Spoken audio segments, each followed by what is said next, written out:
Okay, so I have a jam-packed episode for you today. Okay. I'm gonna pick all of your brain muscles. You're gonna be All of like them. all Won't of take them, every single one. won't take long. Okay, so today is all about the start of a new school year. Okay. So I have a few questions for you, and yeah, so let's get started. Sure. How can parents approach the beginning of a new school year as an opportunity for both themselves and their children to learn, grow, and thrive?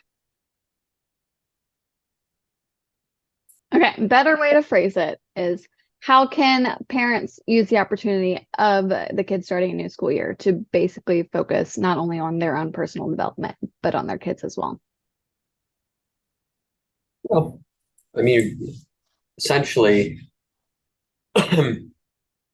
so I think at some point you have to have a conversation, depending on how old the child is, with what are you actually trying to do at school and why is it important? Not just, as your parent or your father, your mother, I expect, you're going to do these things, you're going to get good grades, you're going to stay out of trouble. That's like having a pulse, it's like having a heartbeat. So I think it's ongoing conversation about what you're trying to do with your education and why it's important. Not so much as some of the discussions that we've had lately, not so much what to think, but how to think, how to use your mind. And you need to actually challenge it in order to do it, to learn how to use it properly. So better constructed is a conversation regarding what it takes to ultimately succeed, what it takes to perform, why consistency is important, how to motivate yourself, how to challenge yourself, how to think about things, and then how to apply your mind consistently. That's an ongoing conversation that, depending on where the child is or the adult for that matter, they're going to absorb bits and pieces of that, grams of it at times, but at some point it'll stick. So I think if they're a child or adult for that matter, if their why is big enough or why they're actually going to school and what they're trying to do there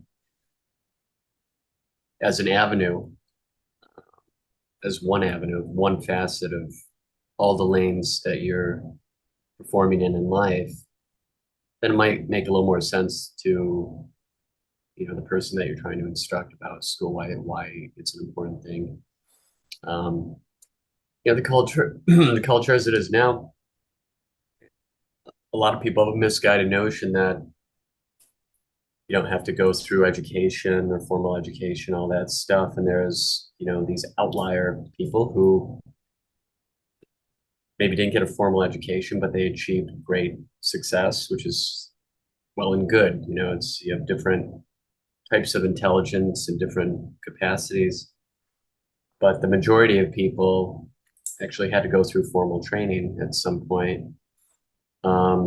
It's not going to guarantee success, but it guarantees that you're going to be challenged to use your mind. And if you have the idea of constantly reaching for new capacities or improved capacity, then you can use your academic career as a constant challenge to improve mental performance. There's going to be a lot of other things you're going to incorporate too, but you need the consistency of the challenge in order to develop consistency of the engagement, which is much more important to overall success than, say, intensity.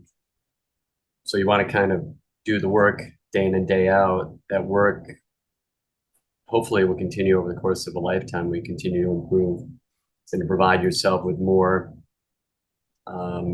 knowledge so that you have increased pattern recognition, creativity, and ultimately can bring it to the table of performance. How would you That's a lot for a preschooler Oh to. yeah, no, I feel good about preschool and stuff like that. Just me and my brothers were Well, you're talking, gonna kill preschool. I mean, you're gonna crush it. you're gonna crush it. She this morning I dropped her off in the school line. Like she's like, Mom, yesterday after I brought her to her class, she's like, tomorrow, can you just drop me off in the car line like everybody else? Like, okay, so today, Already starting. It's oh already yeah, she's just like she's totally got this. And she's got show and tell and everything. She brought her Norwegian troll to show everybody awesome. today. I was like, all of those kindergartners are gonna be like, what? Be scarred for life. But no, me and my brothers were talking a couple weeks ago about kind of how high school was different for all of us. My older brother, he was like barely ever there. He only showed up when he had like he showed up for practice and for games, and like that was kind of it. He did Wow. really well in school, but like that was just like he would skip as much as possible and like had no motivation to go there other than sports. Mhm. And so that was just kind of like, kind of like on my mind for today is like, because school in here started this week in Florida, but New York, it starts at September, first week of September. All right. Yeah. And so I was just thinking that today's episode, it could just be about like the beginning of school, but I mean, it's not necessarily for kindergartners, although that is a question about that I have for you today, but also it's more so how do you motivate? Because it's Well, kind of burnout. If you go to I feel like if you go through 12 years of school, or most people go to a lot more before that because of daycare and all that other stuff, it's like, how do you stop burnout when you get to high school? So you look forward to a higher education.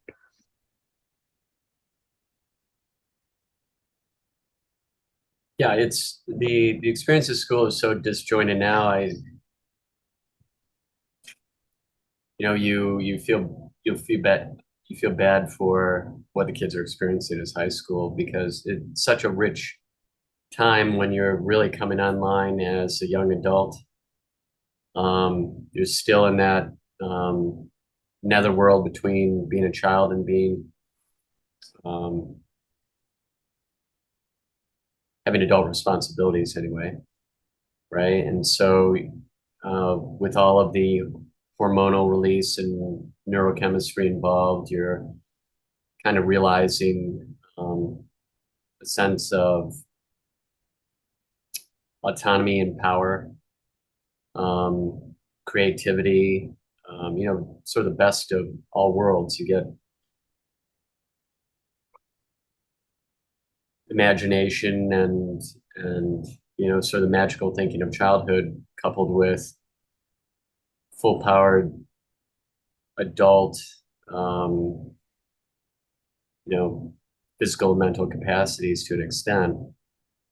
So even though things aren't fully developed and a teenager certainly as an adult, you are coming into your own. And I just remember it, whether good or bad, because I had both growing up and going through that time. Um, whether good or bad, it was so vibrant, and that experience lasts with you for the rest of your life as some of the most um, intense time. The subtle realizations and um, coming to understand the social construct, whatever it is, wherever you're part in it. That's why those memories last a lifetime. That's why when pressed, you're still the soundtrack in your head playing those songs that you listened to in high school because everything was so impacting. Yeah. What's So your to miss out on that, nowadays because everything is so fragmented, without thought to that connectedness and cohesiveness of the bonds that you form, the friendships you form, because you have consistent interaction, which is kind of a thing of the past now. And even if you do have consistent interaction, you're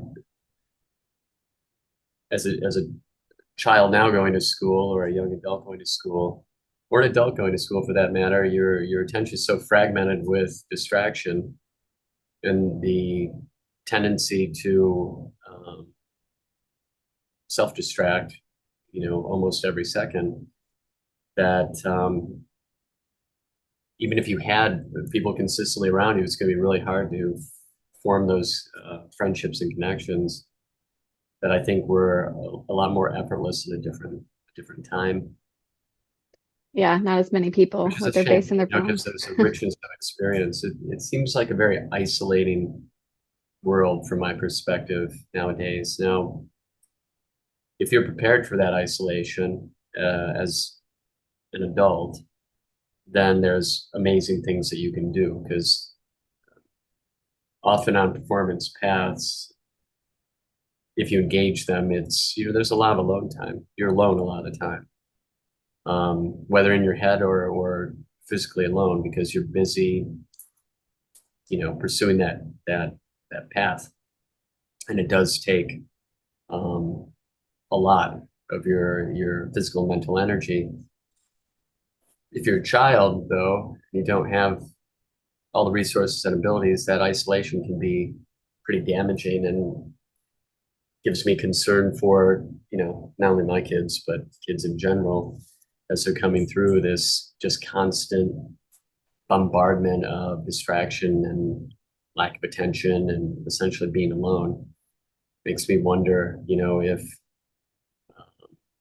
what's the likelihood that someone's going to put things together to really begin to consistently push hard to discover their capacities, and to like have some sort of organizing principle for that. Yeah. I think high school is where me and Tiffany really found our passion for like web design and stuff like that. And so that's where we actually first teamed up. She worked in the print shop and I just was in art class. So every time, this was back before you could do everything on the internet. So when she needed Yeah, something that looked slightly different in a different way, I would hand draw it and she would upload it into the computer and like make her designs that way. that's cool. And but it was just like, but finding that passion, it's like, how do you tell the kids of today, to really focus on what they're passionate about when their, their heads are in their phones every 5 seconds, you know? Well, they don't know what they're passionate about. And that bit is just follow your passion. And it's like any of these sayings that are really designed to just kind of stay in people's heads to remember. Mhm. Conventional wisdom is useless unless applied. So most of these sayings, like, or sentiments like follow your passion to where? Follow it, Yeah. where are you following your passion to? There needs to be a larger conversation. Doing something you're passionate about is important for a number of reasons, but you actually have to explain, like, why is it important, not just for the entertainment value. If you're going to Yeah. perform at a high level, then you're going to have an advantage, a very distinct advantage, if you're doing an activity that you have passion for, as opposed to somebody who's just interested in what they're doing. Mhm. You're going to approach it with a level of intensity, consistency, and obsession that allows you to get past the logistics of doing a task, the mechanics of it, to actually get to the point where you're performing at a very high level. If you have passion for it, if not, um, you might occasionally get there, but it's going to be short lived and it's probably going to be painful. So I think that if you have a reason for selecting something or finding something that you have passion for, and then utilizing that activity as a primary or secondary flow vehicle, and why would you do that? It's such a deeper and richer conversation than, well, do something you're passionate about. Mhm. Okay. Yeah. Who's to say that isn't just a selfish pursuit? Yeah. It's not tied to other things like purpose and curiosity and autonomy and wanting to master whatever it is you're doing. It's the process itself that's important. Once you understand that process is key, process is like the one true ring. If you become enamored with the process, if you can identify the process as something that excites you and that you even develop a feedback loop for a positive feedback loop, that doing the hard work, the difficult thing, the process of progression is the you know the God box, the machine that makes everything work. And if you can get past the achievements or the idea of getting the prize, right, and focus on the process that gives you the prize as the true win, the place where you truly win, then I think sky's the limit. It's only limited by your imagination and physics, I guess, some level, but that's it. I mean, those are the only true limitations, and I very much believe that. Um, I practice that daily myself. Practitioner, not a theorist, and same time, I see my clients go beyond what they thought was possible in their capacities, wherever they start. Whether if they start, way down here in deficit, then we bring them up to here where they're functioning well. They start already functioning pretty well, then we bring them to amazing heights, and it never ends, really. There's always something we can improve. There's always something to learn. There's always something to apply. So to answer your question, there's a lot going on in preschool. You gotta big conversations. I have these conversations with my sons all the time, little by little. And I know most of it bounces off, but maybe you'll see one or two ideas stick, and then you kind of build from there. Yeah. Um, I guess another question though is everybody, I guess parents really kind of push their kids towards what the parents wish that they had done, like, oh, if I could go back, I would do this. And it's like, how do you like correct that and find, seeing that your kid like absolutely hates it and doesn't want to do it and only wants to do it because they want to please you? Like, how would a parent kind of like, I guess, what are the warning signs of that? Well, I mean, if that's the case, it, the child's in this example, the child is. I'm just trying to turn down this heater because I'm melting right now.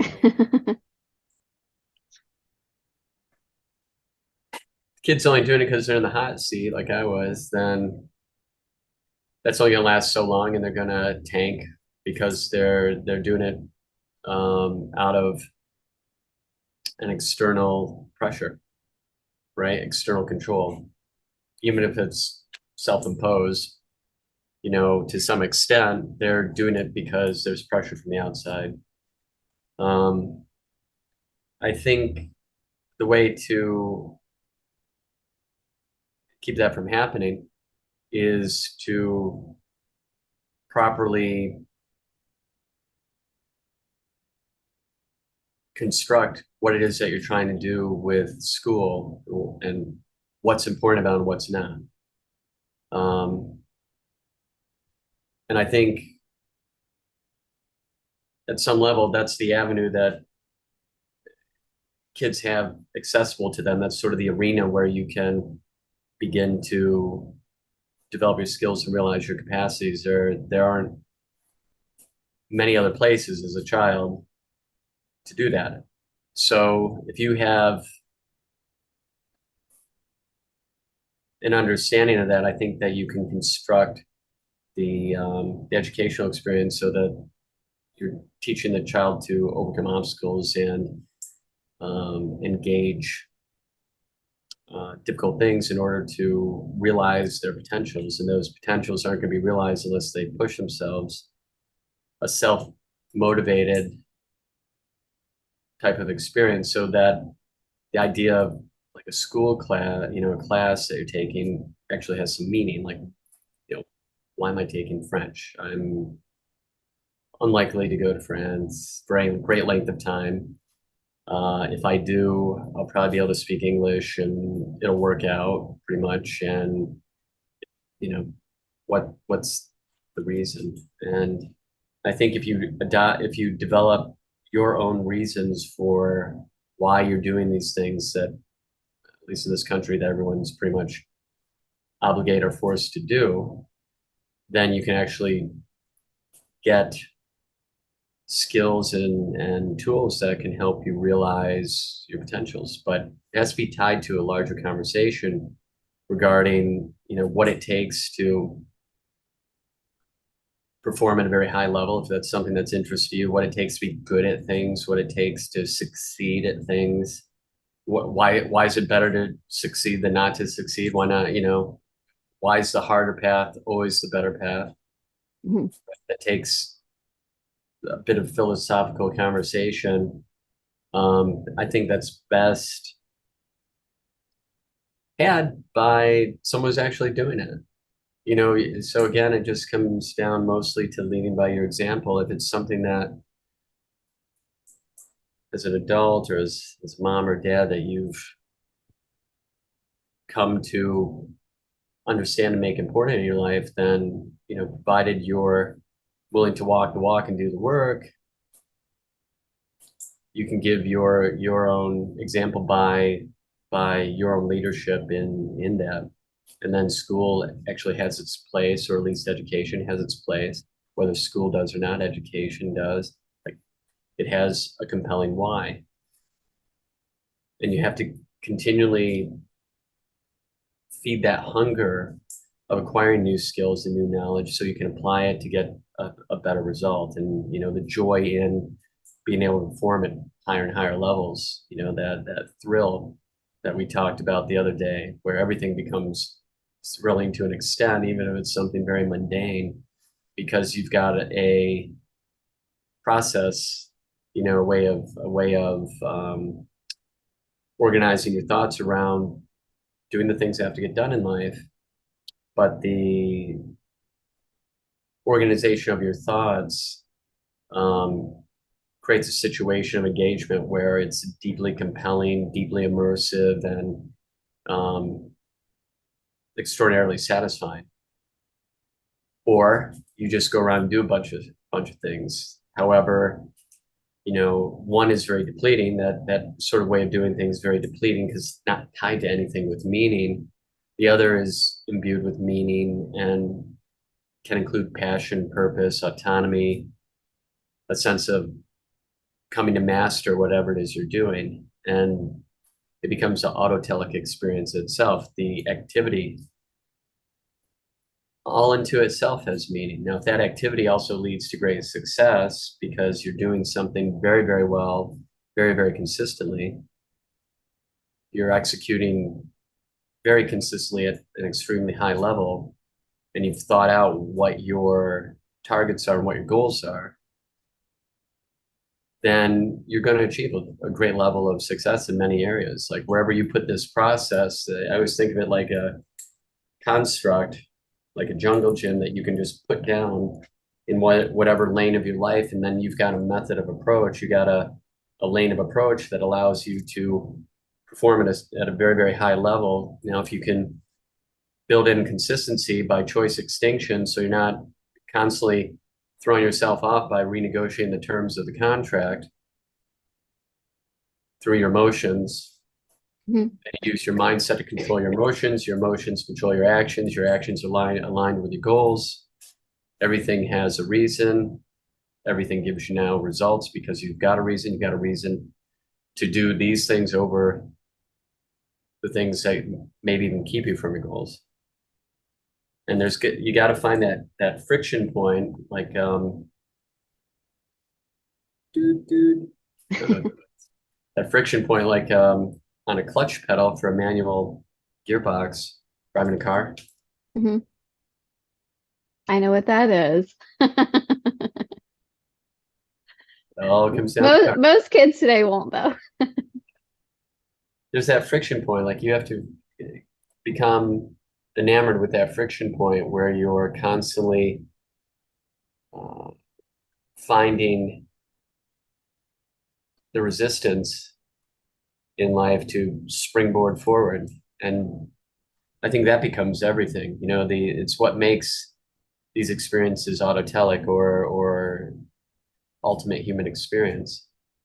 And again, it doesn't have to be an exotic thing that you're doing. You can be, believe it or not, as I've told you before, washing the dishes, you making your bed. You could be, I mean, there's winnings everywhere. Mhm. Winning, the ability to win is everywhere if you have the proper mindset. And if you take the time to develop this mindset, you're going to, I think, be amazed at what your true capacities are because uh, we're just sold a bill of goods, right from the beginning about what we're actually capable of. But if you're willing to use discipline to armor your mind and begin to take control of what your mind is capable of, as opposed to just kind of reacting to rando thoughts and emotions and then getting blown off course by these emotional explosions. Mhm. If you're willing to win the war that's going on within your mind and become dominant over that process, right? Which is what Nietzsche talked about. Talked about the rise of Superman, the Uberman or Overman. It's what he was getting at is coming to master your own being, your own emotions, and once you're able to master your emotions through mindset, then practicing that so that you have tight control of your actions and behaviors so that you no longer do things because you feel like it or you don't feel like it or however you feel or don't feel about it. You simply do, which frees you up. There's so much energy that is bled out in the uh, lack of deliberate approach, the indecisiveness, the back and forth, the endless arguments we're having with ourselves and whether we should do this or that or let it go. Mostly based on moment to moment experience of emotion. I don't feel like doing this. This just happened. This threw me off. Something throws you off, find something to throw you back on. Like the difference between you doing and not doing is simply a choice. Yeah. It's that simple and at the same time that elusive. If you don't realize you have a choice in the matter, if you think you are your thoughts and therefore whatever you happen to think randomly or gets called up from your subconscious or unconscious mind is just what you're stuck with. It's not the case. You have the ability to choose what you focus on and to sustain that focus. And if you are able to do that, then your perception of reality is under your control. What are your thoughts on like finding Tell that to like the preschoolers. wait, I saw that. Yes. Day one. This is how it's going to be. Perceptual control. Yeah. Master Make the bed, wash the dishes. You shall master your it. Master.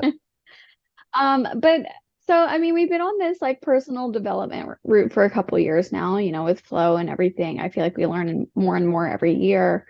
But like had I've had this knowledge back in like high school or some sort of thing, because my mom was really big into Tony Robbins and stuff like that, and I was like, Mom, stop listening to that crap, and like all this stuff, because she's like, Yeah. you really need to listen to this and all this stuff. But because my mom told me to do it, I was like, no, that's weird, like stop. Yeah. And but like at what age do you think finding a mentor or something like that for your kid would be beneficial, like somebody that could be a positive influence? Well, at any age, they say that when the student's ready, the teacher appears, right? So I think the idea of coaches in general can be a good thing. Coaches inspire performance. My understanding of what coaches were and then what they came to be in my life currently, um, completely different. So I think if you can preface the conversation with the fact that unlike trainers or someone who can show you the mechanics of something, coaches inspire performance by the interaction with their trainee, the coachee, and the coach, right? Hmm. Yeah. Then I think that you can develop an idea of like, okay, so there's understanding of how to do a thing, and then there's the interaction that goes on with a coach who knows you well, what motivates you, what inspires you, how to support you in achieving your highest performance and why that's important. I think that can be amazingly beneficial. I think that it depends on what you're doing with your child as far as are they in sports or can you extend the idea of coaching to other areas like as in teachers or mentors. Um, I think you always want to be collecting a group of people for your inner circle, and what worked, what has worked for the practice is, selecting people who are good humans, first of all, and then who are exceptional in their skill sets. We've, I think, done well with a selection of like our inner circle, and then just collecting inspiring and great people around us and trying to push the boundaries of what is possible professionally and personally. I think that's a great way to go through life. It certainly worked for us and continues to, thank God. And I think the sooner you have those conversations with your kids, if you can align them and orient them to that, then they can also experience the joy of, that special connection with a coach and someone who's getting you to be the best version of you that you can be. It creates a really amazing bond. When you share the experience of the day in and day out, the work that it takes, and consistently going beyond what you thought was possible, and someone inspiring that in you or supporting that in you or bringing that forth, it creates a hell of a bond. I train with Francis Benfato on the daily, 5 in the morning. He's a Mr. Olympia type individual from back in the day. Mm-hmm. And we've never been within, as you know, thousands of miles of each other, but he's one of my closest human beings. We have a bond that if things ended today for whatever reason, that I would still count him as one of the people in my life who had the most influence. Definitely for the longest span of time. He's been in my thoughts since I was a teenager, and he was competing and competing in the Mr. Olympias and things like that. So to have the blessing of him as a coach, which I don't deserve at all, and I have not done anything to earn that. He could train anybody he wants, and yet I get to train with him every day. It's a blessing. Yeah. So if you go through your life collecting people like that, like for me, you, your sister, of course, and David Morin, and just these wonderful human beings that help make you a better version of you. If you're Mm-hmm. working towards that, it's a good way to go, in my mind. Yeah.